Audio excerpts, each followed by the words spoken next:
Hello everyone. We have started a new series which is based on ideologies. In this series, we will talk about different types of ideologies such as political ideologies, philosophical ideologies, as well as religious ideologies.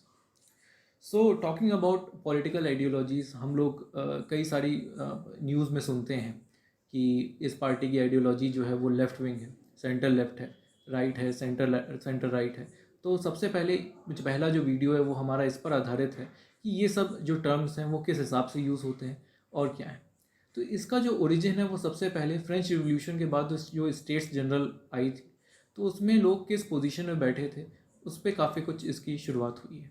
जैसे जो left side पे बैठे थे states general में, वो लोग left wing की उनकी सोच थी, जैसे कि वो फ्रीडम ज़्यादा चाहते थे, लिबर्टी ज़्यादा चाहते थे, इक्वलिटी चाहते थे, और उनके व्यूज़ थोड़े सोशलिस्ट कैटेगरी के थे। जो लोग राइट में बैठते थे वो थोड़े कंजर्वेटिव व्यूज़ के थे, और इकोनॉमिकली भी राइट थे, पॉलिटिकली भी राइट थे। तो इससे ये लेफ़्ट राइट शुरू हुई, जिसको हम आगे की वीडियोज़ में बहुत अच्छी तरीके से जानेंगे। फिलहाल हम समझते हैं कि ये सब चीज़ें मोटे तौर पे होती क्या हैं। तो एक इसमें सेंटर की बात आती है, लेफ़्ट की बात आती है, राइट की, सेंटर लेफ़्ट, सेंटर राइट, फार लेफ़्ट, फार राइट। तो ये अब हम लेफ़्ट की तरफ से जाते हुए राइट की तरफ चलते हैं। सबसे पहले फार लेफ़्ट थिंकिंग के सोचते हैं, तो फार लेफ़्ट बोलते हैं एनार्किस्ट को। एनार्किस्ट मतलब अराजकतावादी, जो चाहता नहीं कि किसी भी तरीके की सरकार या गवर्नमेंट रहे, तो उसको हम एनार्किस्ट बोलते हैं। ये बकुनिन एक एनार्किस्ट थिंकर थे, उनकी थिंकिंग पे ये बेस्ड है ज़्यादातर। एनार्किस्ट के बाद आती है लेफ्टिस्ट आइडियोलॉजी, फार लेफ्ट से हम लेफ्ट पे आते हैं, तो ये कम्युनिस्ट आइडियोलॉजी। कम्युनिस्ट पार्टीज़ की जो आइडियोलॉजी है वो स्टेट कंट्रोल ऑफ रिसोर्सेज में बिलीव करती है, यानी कि जो इकोनॉमिक रिसोर्सेज हैं किसी भी देश के, उसका पूरा कंट्रोल जो है वो एक सेंट्रलाइज्ड हो और शासन यानी स्टेट के पास में हो। और इसमें वो डिस्ट्रीब्यूशन या रीडिस्ट्रीब्यूशन ऑफ रिसोर्सेज पे बिलीव करते हैं, यानी कि जो सरप्लस है अमीरों के पास वो गरीबों पे ट्रांसफ़र हो, मीडियम इनकम से कम वाले जो लोग हैं उन पर एक इफेक्टिव ट्रांसफ़र ऑफ मनी या रिसोर्सेज हो। अब भारत में जो कम्युनिस्ट पार्टीज़ हैं, एक तो कम्युनिस्ट पार्टी ऑफ इंडिया है, communist party of India Marxist है, और भी कई सारे दल हैं जो अपने आप को कम्युनिस्ट बताते हैं, जैसे ऑल इंडिया फॉरवर्ड ब्लॉक है, रिवोल्यूशनरी सोशलिस्ट पार्टी है। ये सब दलों को हमारे यहाँ वामपंथी दल के नाम से जाना जाता है। वाम का मतलब संस्कृत में होता है लेफ्ट, दक्षिण का मतलब होता है राइट। तो जो लेफ्टिस्ट दल हैं, वो लेफ्टिस्ट विचारधारा के जो दल हैं उनको वामपंथी दल बोलते हैं, और दक्षिणपंथी विचारधारा, राइट की विचारधारा को हिंदी में कहा जाता है। इसके अलावा दूसरे देशों में हम देखें तो जैसे यूके में लेबर पार्टी है, जर्मनी में डाई लिंके करके है, जिसका मतलब होता है जर्मन भाषा में द लेफ्ट। तो ये सभी पार्टियां अलग अलग देशों में जो वामपंथी विचारधारा या कम्युनिस्ट विचारधारा की हैं। सेंटर लेफ्ट की बात करें, ज़्यादातर जो पार्टियां हैं पूरे विश्व में वो सेंटर लेफ्ट और सेंटर राइट, ये दो किस्म की होती हैं।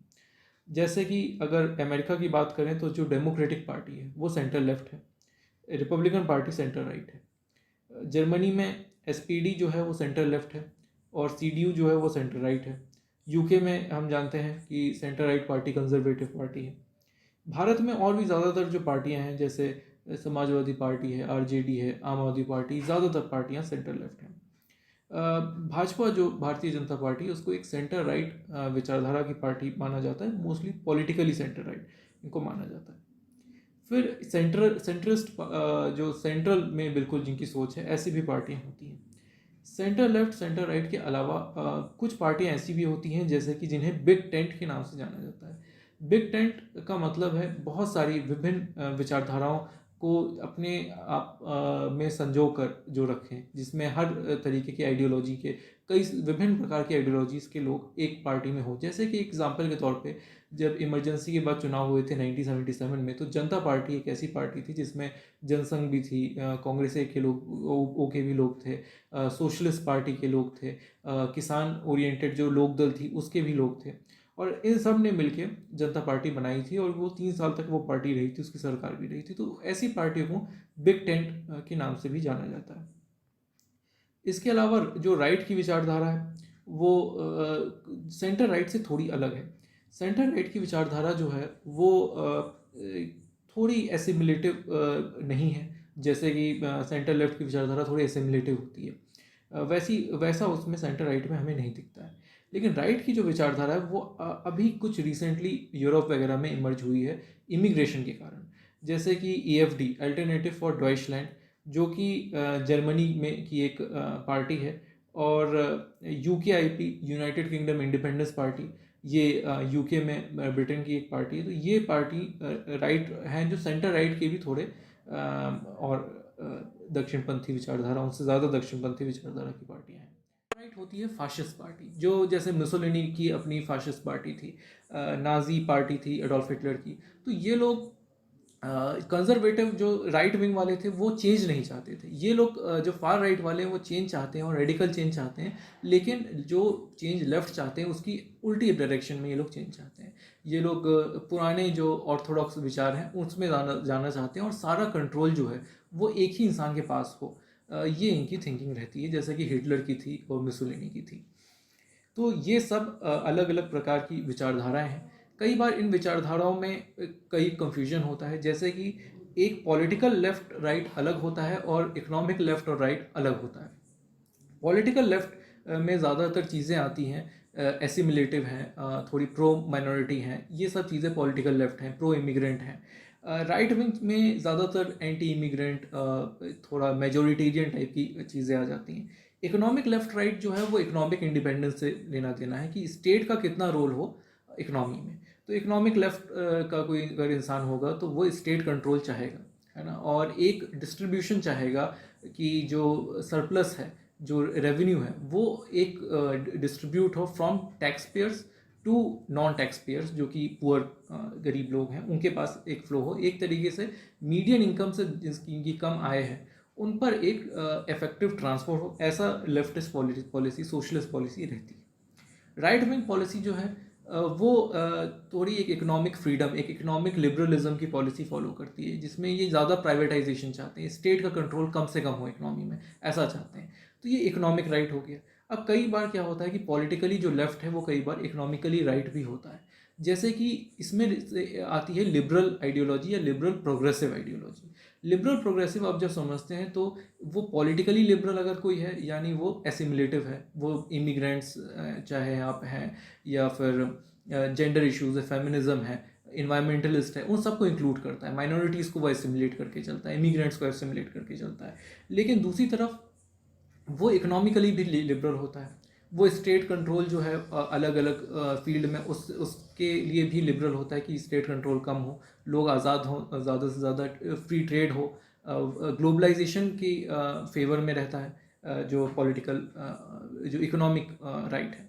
तो कई बार पॉलिटिकल लेफ्ट और इकोनॉमिक राइट मिल जाते हैं, और इसमें लिबरल प्रोग्रेसिव आइडियोलॉजीज होती हैं। कुछ लेफ्ट लिबरल आइडियोलॉजी होती है जो सोशलिज्म पे, स्टेट कंट्रोल पे बिलीव भी करते हैं, और दूसरी तरफ वो पॉलिटिकली लिबरल भी होते हैं, उसको हम लेफ्ट लिबरल आइडियोलॉजी बोलते हैं। तो ये विभिन्न प्रकार की पॉलिटिकल आइडियोलॉजीज होती हैं। अंत में मैं एक चीज़ बताना चाहूँगा कि पॉलिटिकल आइडियोलॉजीज क्यों इंपॉर्टेंट है, और उसकी इंपॉर्टेंस, हम क्या क्या पॉलिटिकल आइडियोलॉजीज आगे पढ़ने वाले हैं और क्यों इसको देखने वाले हैं। तो जैसे आप अगर अभी का रूलिंग कोलिशन देखें तो इसमें एक बीजेपी करके एक पार्टी है, आप सब जानते हैं, वो एक हिंदू नेशनलिस्ट आइडियोलॉजी से बिलोंग करती है। अपोजिशन में देखें तो शिवसेना एक पार्टी है, वो भी हिंदू नेशनलिज्म पे बिलीव करती है। रूलिंग कोलिशन में रिपब्लिकन पार्टी ऑफ इंडिया ठावले है, जो अंबेडकर जी की पार्टी थी, रिपब्लिकन पार्टी ऑफ इंडिया, उसका ही एक ऑफशूट है, और अंबेडकराइट आइडियोलॉजी पे बिलीव करती है। अपोजिशन बेंच में बहुजन समाज पार्टी BSP है, जो अंबेडकराइट आइडियोलॉजी पे बिलीव करती है। एक और पार्टी है EIADMK रूलिंग कोलिशन में, जो द्रविडियन आइडियोलॉजी जो है, पेरियार रामास्वामी और अन्नादुरई की आइडियोलॉजी, उस पर बिलीव करती है। अपोजिशन में देखें तो DMK है, वो भी सेम द्रविडियन आइडियोलॉजी पे बिलीव करती है। फिर से रूलिंग कोलिशन पे जाएं तो उसमें JDU और LJP हैं, जो लोहियाइट सोशलिज्म, राम मनोहर लोहिया के सोशलिज्म पे बात करती हैं।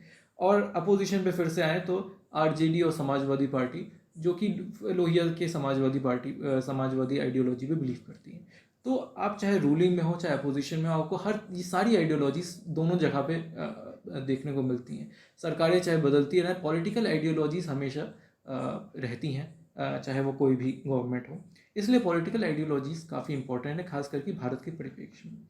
तो ऐसे हम जितनी भी आइडियोलॉजीज़ की भी हमने बात की, इस सब को विस्तार में और भी आइडियोलॉजीज़ हैं, उनको भी विस्तार में हम एक एक वीडियो में जानेंगे।